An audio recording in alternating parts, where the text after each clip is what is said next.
ОТРК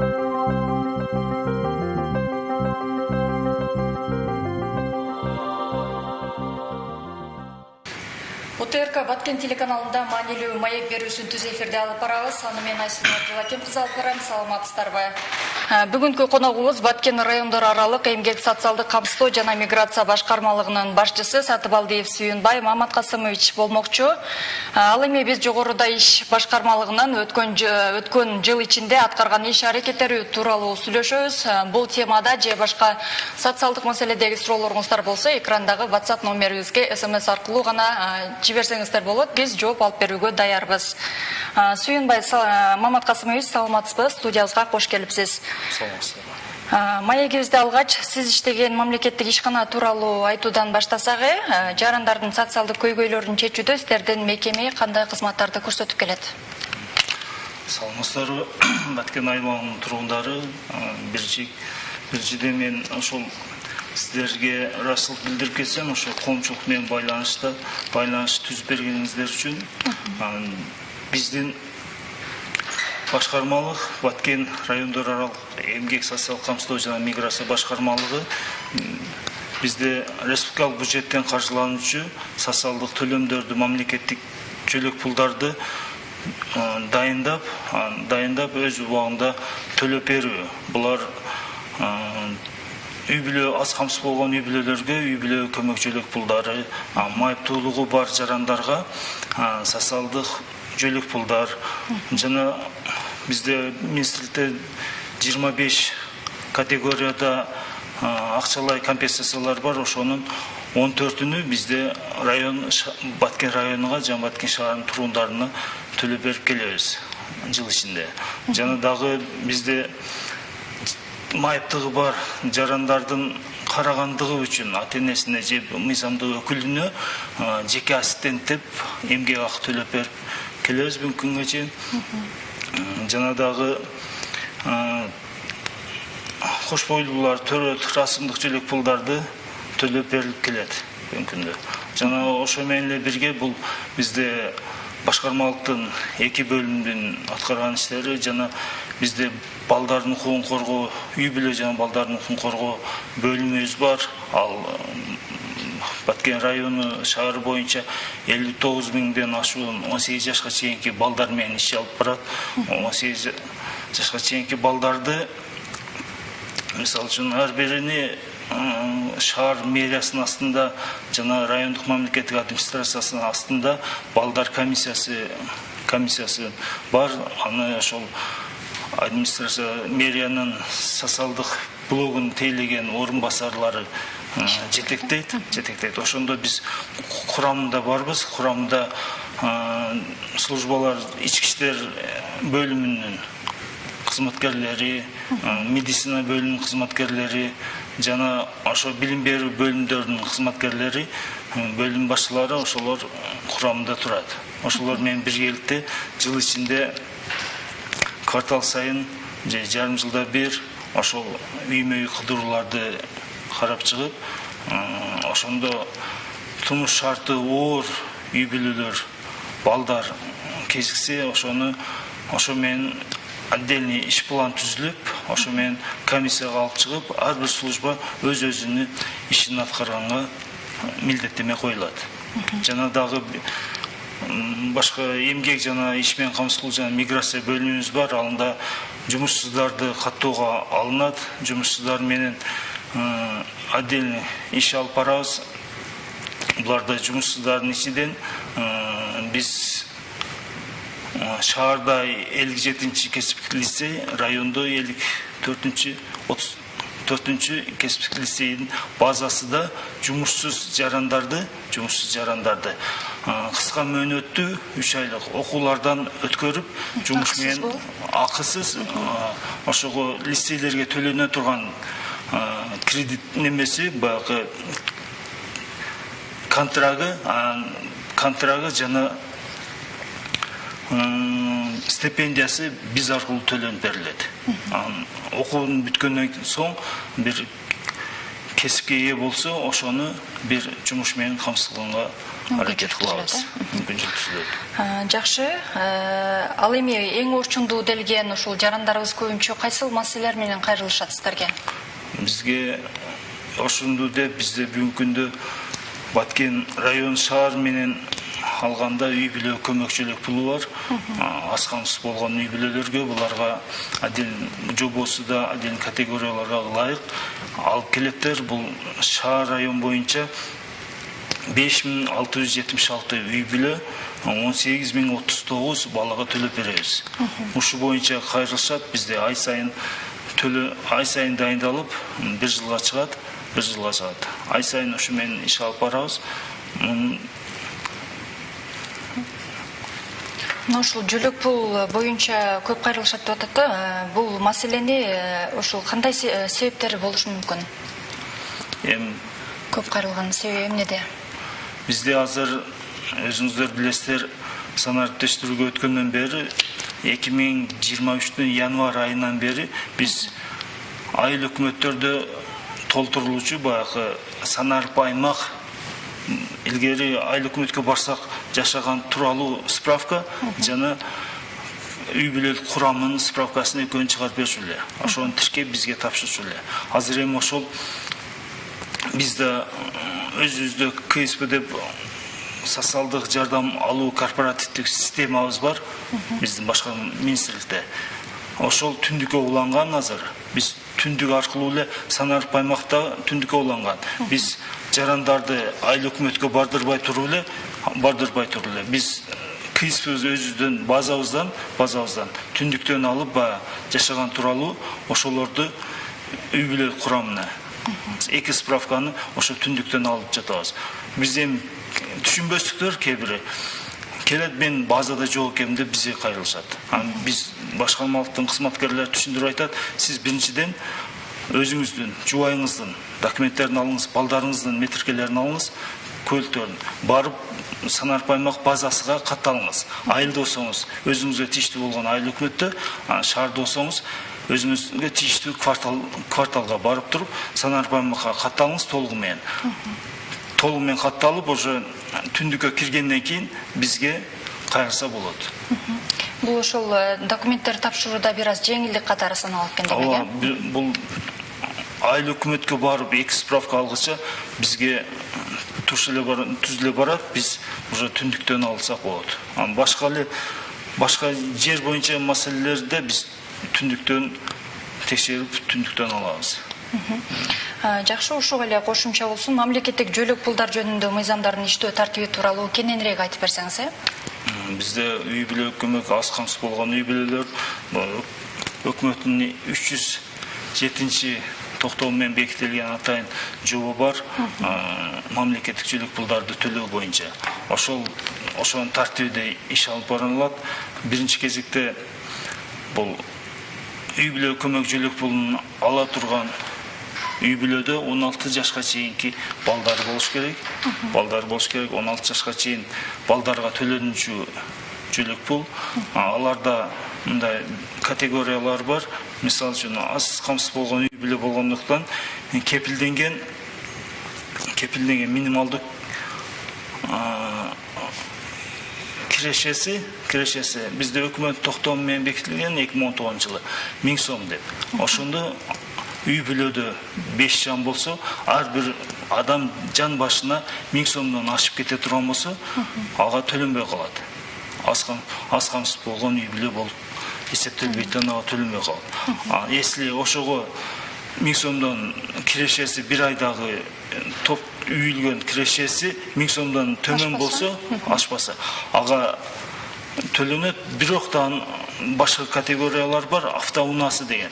Автоунасы, мисалы үчүн, жеңил автоунаа болсо, чыгарылган күндөн заводдон, чыгарылган күндөн 20 жыл аралыгында болсо, аларга жаңы автоунаа болуп чыкпай калат. 20 жылдан эски болсо, тапшырса болот, төлөнөт.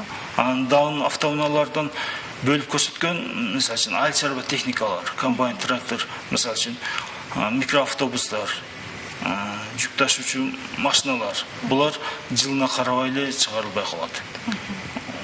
Демек кирешени жакшы табууга мүмкүнчүлүк деген Ооба, бул эми мааниде. киреше таба турган автоунаалар. Анын жаныбарлар малы боюнча бар.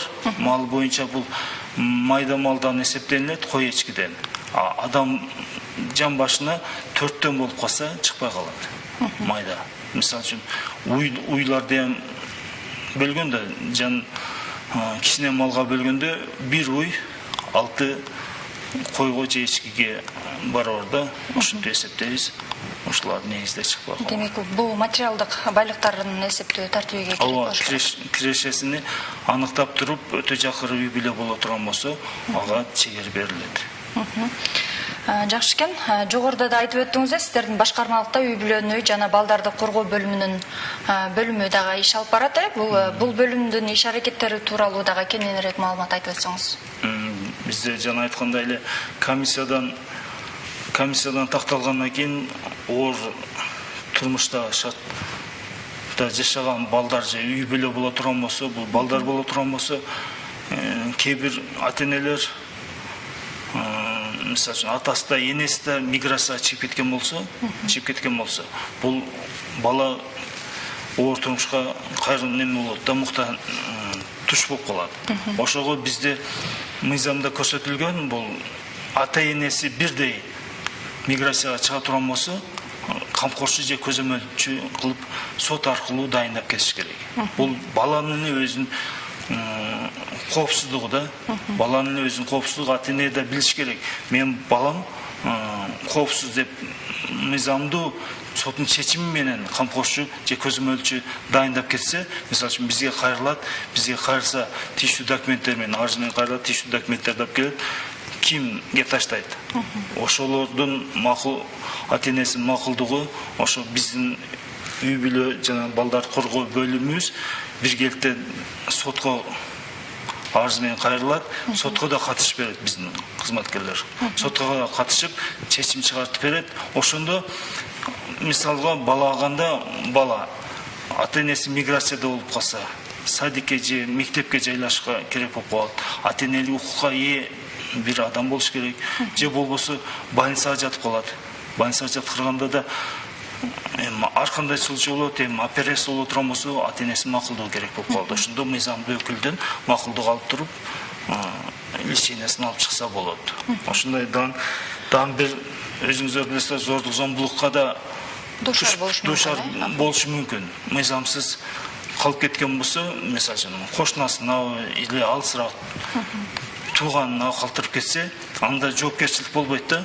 Жоопкерчилик качан болот? Мыйзамдуу өкүл деп чыккандан кийин ал жерде милдети да, укугу да бирдей берилет. Ошондо мыйзамдуу бул эми биринчи кезек баланын коопсуздугу.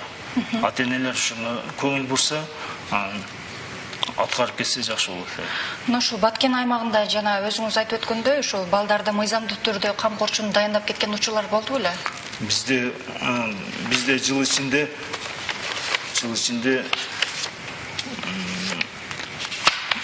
мыйзамдуу деги эле ушул кайрылгандардын саны болот, негизи. Ооба, бизде былтыркын алып келсек, маалыматыбызга караганда сот аркылуу 15 жаран балдарыны мыйзамдуу өкүл кылып сот аркылуу калтырып кеткен. Жакшы. Ушул жана жогоруда да өзүңүз айттыңыз, деги эле ушул ден соолугунан майыптыгы бар адамдарга да көмөк көрсөтүлүп келет. Бул боюнча кандай иш аракеттерди жүргүзүп келесиздер? Бизде бул боюнча социалдык майыптуулугу бар жарандарга социалдык төлөмдөр төлөнүп келет. Ошо жана да бул майыптыгы бар жарандарга биз жободо көрсөтүлгөндөй 5 жылда бир жолу санатордук курорттук торгоо путевкаларды беребиз. Булар мисалы үчүн биринчи топтогу майыптарга, биринчи топтогу группадагы топтогуларга 20 күн акысыз дем алып, лечение алып келгенге болот. Ал экинчи группадагылар 10 күнгө, үчүнчү группадагылар 6 күнгө барып дарыланып келсе болот акысыз. Ошол путевкаларды беребиз биз. бул бир гана майыптуулугу бар жаран качан гана 18-ге толсо, 18-ге толгондон кийин группага бөлүнөт. Бизде мисалы үчүн жалпы 2000 Баткен район шаарында 2085 майыптыгы бар жаран сос пособие алат. Анын ичинде 837-си 18 жашка чейинки жаш балдар. 18 жашка чейинки жаш балдар бизде группага бөлүнбөй эле каттоодо турат. Качан 18-ге толгондон кийин социалдык медициналык эксперттик комиссия бар. Ошонун комиссиядан өтүп туруп группасы аныкталат. Группасы аныкталган соң биз ошо путевкаларды беребиз. Бул бир гана эле биздин башкармалыкта катталган эмес, мына соцфонддо Баткен район соцфонддо катталган майыптуулугу бар жарандарда бизден путевкаларды бизден алышат. Шу менен эле бирге майыптуулугу бар жарандарга биз коляска менен камсыз кылабыз. Бунда жободо көрсөтүлгөн 5 жылда бир жолу берип турганга алганга укуктары бар. Ошол ар бир майыптуулугу бар адам, Ар бир майыптуулугу бар адам.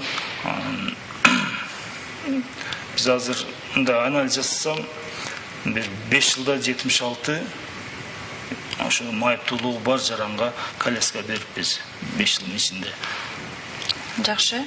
Анда кийинки суроого өтөлү. Ушул Эмгек министрлиги Кыргызстанда 3 жыл ичинде иш менен камсыз кылуу кызматтары тарабынан республика боюнча 48 миңден ашуун жарандын жумушка орноштурууга көмөк көрсөтүлгөн деп маалымдады. Бул көрсөткүч Баткен районунун аймагында кандай, канча жаран жумушсуздардын каттоосунда турат? Бизде жалпы эле Баткен район шаар боюнча 5937 каттоодо турат. Анын ичинде расмий жумушсуз деп статус алгандар 3892. 3892. 2023 жылы бизде жумуш орундары жалпы Бул Кыргызстан ичинде, чет өлкөлөр боюнча? Район шаар боюнча. Район шаар боюнча 1928 жумуш орду түзүлгөн. Сиздердин ушул иш менен камсыздоо боюнча кандай иш аракеттер жүргүзүп келесиздер? Иш менен камсыз кылуу боюнча биз жумушсуздарды биринчи кезекте биздин башкармалыктын иш менен камсыз кылууга көмөктөшүү бөлүмүбүз каттоого алат. Каттоого алып туруп, каттоого алынгандан кийин жумушсуз деп статус алат же болбосо кээ бири бизде азыр бүгүнкү күндө үлүшү барлар да бар да. Жер үлүшү барлар, алар жер үлүшү барлар жумушсуз деп эсептелмейт, бирок ошол учурда жумуш издеген катары каттоодо турат. Бизде райондон эле карасак булар 1,5 миңдей адам шаар райондон консультация алып кеткен 23 жылы. 1,5 миңдей консультацияларды бергенбиз. Кандай жумушка орношуу боюнча жана ошол жумушсуздардын каттоодо турган жумушсуздардын ичинен биз Баткен шаарда 57 кесиптик лицейде, райондо 34 кесиптик лицейде базасында кыска мөөнөттүү 3 айлык окууларга кесип алууга, окууга жиберебиз. Ошондой контракттарын, берки стипендияларын биздин министрлик тарабынан төлөнүп берилет. Окууду бүткөн соң сертификат алып, сертификат алгандан кийин жумуштарды бизде бош орундар, жумуштар бар, ошолорго сунуштап көрөбүз. Бизде 23 жылы 261 бош жумуш орун катталган. Былтыр биз 2023 жылдын май айында 30 майда бош жумуш, бош кызмат орун жарманкесин өткөргөнбүз. Анда 51 бош жумуш орундар, мекемелер, бизде мамлекеттик мекемелер, частный секторлор, жеке менчик мекемелер баары бош кызмат орундарын ошо жерге алып чыгышкан. Ошо жерде ошо күнү эле 30 май күнү 50ден ашык жаран бизде жумуш менен камсыз болгон. Ошо келишимдерди түзүп ошого жетишкенбиз. Бир күндө анан кийин ошо менен Biz boş жұмыс орындарды алып тұрып, ошо жұмыссыздарга, бізде каттоодо турган жұмыссыздарға сунуштайбыз. Сунуштап, если кесиптик кесип керек боло турган болсо, эки лицейде окутуп атабыз. Жана айтып өткөнүңүздөй, ушул жарманкеде кайсыл тармактарга көбүрөөк жумушчу күч талап кылынды? Анан эмне себептен ушул жарандардын, ушул жумушсуздардын саны көп дагы ошол жумуштарга орношууга мүмкүнчүлүк болбойт? Буга негизги себеп эмнеде? Бизде жарманкеде мындай айтканда мамлекеттик муниципалдык кызматтан сырткаркы бизде да ошондо катышканда билим берүү мекемелери катышты, үй бүлөлүк дарыгерлер борбору, медиктер катышты. Буларда да жана дагы частный секторлар катышты, жеке менчик мекеме ишканалар катышты. Ошолар баары бизде ошол 261 чыккан болсо, жыл ичинде бирок жумушка орношуп кетишти баардыгы. Жыл ичинде. Ошо бирок жогоруда айткан маалыматыңызга караганда жумушсуздардын саны дагы деле көпкө эсе да? Буюрса мына 24 жумуш орундар, жаңы жумуш орундар түзүлсө, биз жумуш каттоодо жумуссуздарды иш менен камсыз кылууга сунуштап, ошол менен үстүнө иш алып барабыз. Жакшы. Анда сиздердин мекемеде ушул миграция бөлүмү дагы иш алып барат. Ушул иш мүрдүүлүгү туурасында айтып өтсөңүз, мигранттар менен кандай иш алып барасыздар? Чет өлкөгө жумушка орноштуруу боюнча да иш алып барылабы?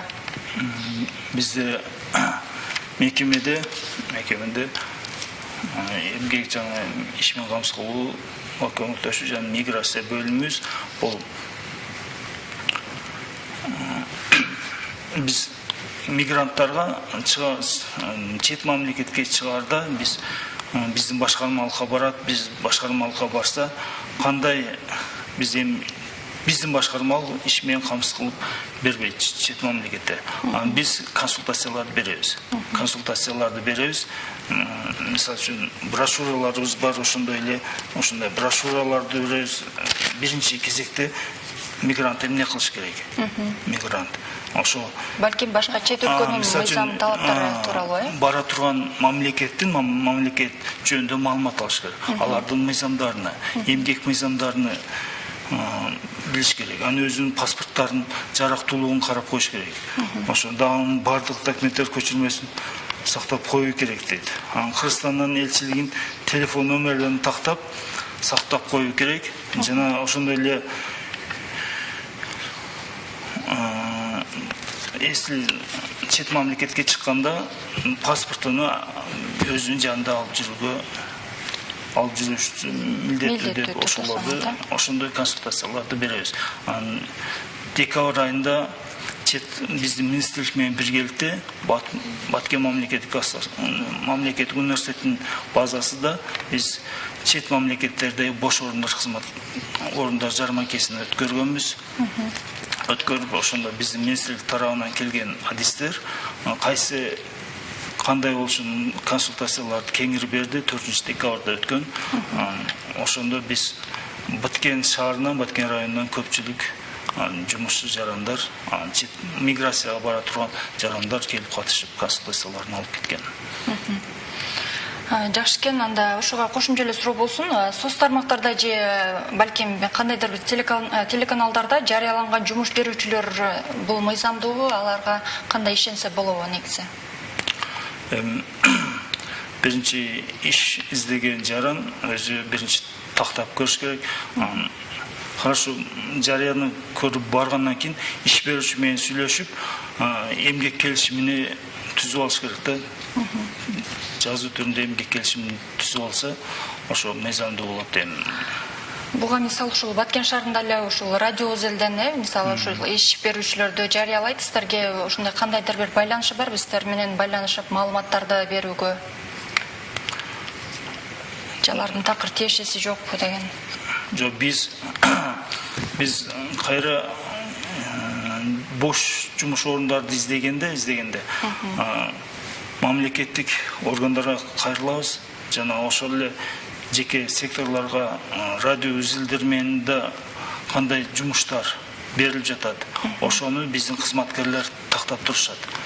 Мыйзамдуулугу канчалык, кайсы жеке жактар жумуш кандай жумуштарды жумушчуларга сунуштап жатат, ошолор менен иш алып барышат. Жакшы, биз жогоруда айтып өткөндөй WhatsApp номерибизге дагы суроолор түшүп атат. Ушул суроолорду сизге узатайын. 50 000 сомдук Жигули алдым. 2006 жылы чыгарылган. Неберелериме чоң атаңардын машинасы бар экен деп жөлөк пул бербей койду. 300 000 сомдук 21 жылдык машинасы барларга берилеби деп жазыптыр. Биз баасыгы дейм 300 000 сомдук. 50 000 сомдук Жигули машинасы суммасы көрсөтүлбөйт. Жогоду автоунаа деп туруп жана айтып кеткендей эле чыгарылган күндөн 20 жыл болсо, ичинде болсо чыгарылбай калды. 20 жылдан эски болсо, завод чыгарган күндөн 20 жылдан эски болсо жөлөк пул чыгарыла берет. Кийинки сурообуз майыптыгы бар жаран окшойт. Саламатсыздарбы? Майыптуулугу барларга путевка берилет деп дарыланып келгенге дешет. 3-чү группага да берилеби? Берилсе кандай документтер керек? Мен 3-чү группадагы майыпмын, жалгыз боймун дейт. Консультацияны кайдан алса болот деп жазган экен. Биздин башкармалык тарабынан берилет. Бизде каттоодо турабы же болбосо соцфонддо каттоодо турабы биздин башкармалыкка кайрылса 3-чү группада майыптуулугу барларга да 6 күнгө акысыз дарыланып келүүгө путевкалар берилет.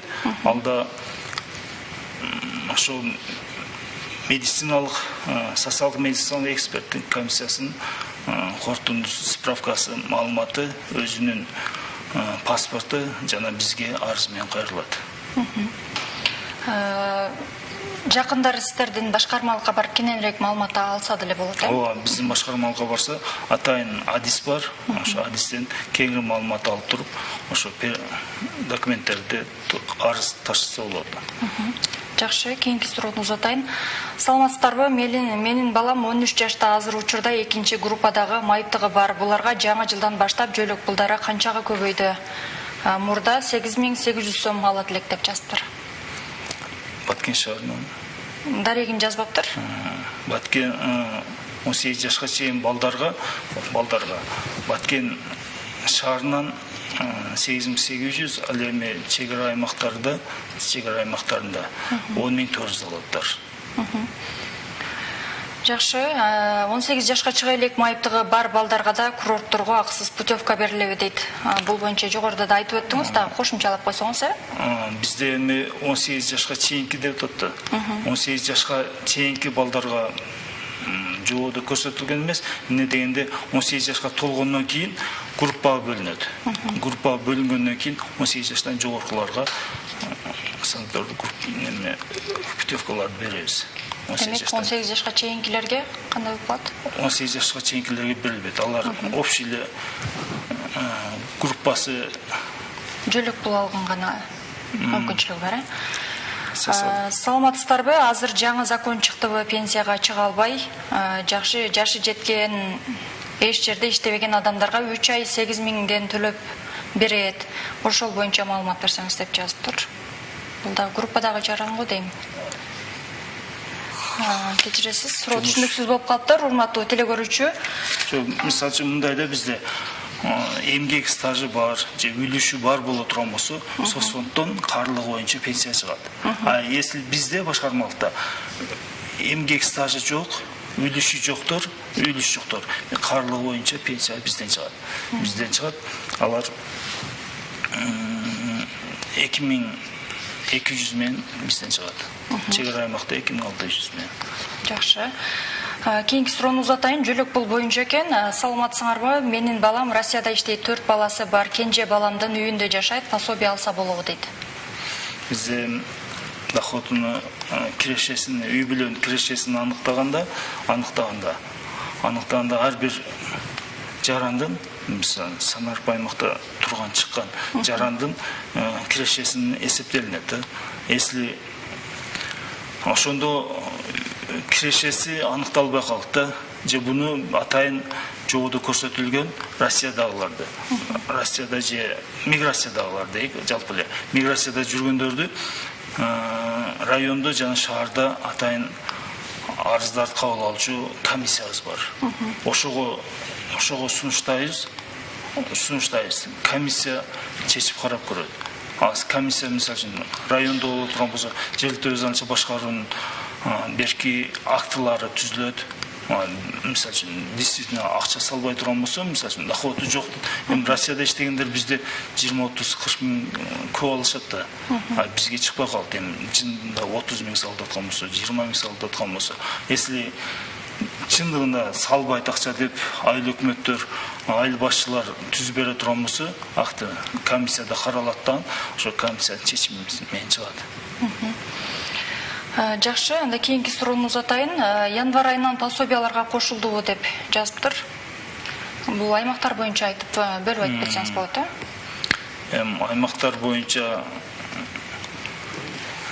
Аймактар боюнча чек ара аймактарындагы өзүңүздөр билесиздер, ошолорго кошулду.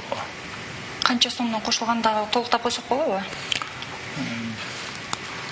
Bizde aldığın çegara аймактагылар 1320 сомдон Баткен шаарында алса, чегара аймактагылар 1560 сом алат, плюс компенсациясы, 1000 сом компенсациясы бар. Жакшы, дагы бир суроо бар экен. Саламатсыздарбы? Менин жолдошум экөөбүз мамлекеттик иште иштебейбиз. 1 жаш балама пособия берилбейт.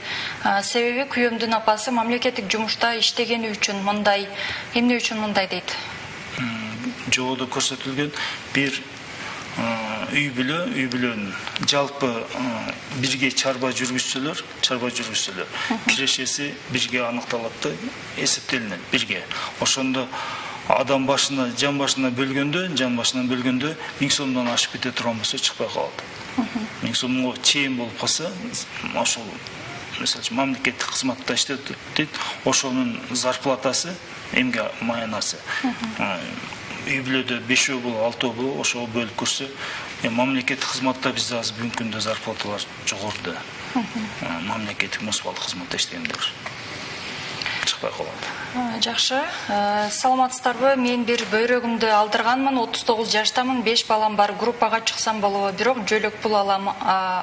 Кимге кайрылсак болот деп жазыптыр? Бул эми бизде жана айтып кеткендей эле социалдык медициналык эксперттик комиссия бар. Ошого кайрылат, ошол комиссиянын, эксперт комиссиянын корутундусу менен корутундусу чыкса, бизге алып келсе төлөп беребиз. Эксперт комиссиянын жыйын справкасы керек. Жакшы. Кийинки сурообуз, менин апам 4 жылдан бери ооруйт, инсульт алган. Апамды караган адамга дагы акча төлөйбү дейт.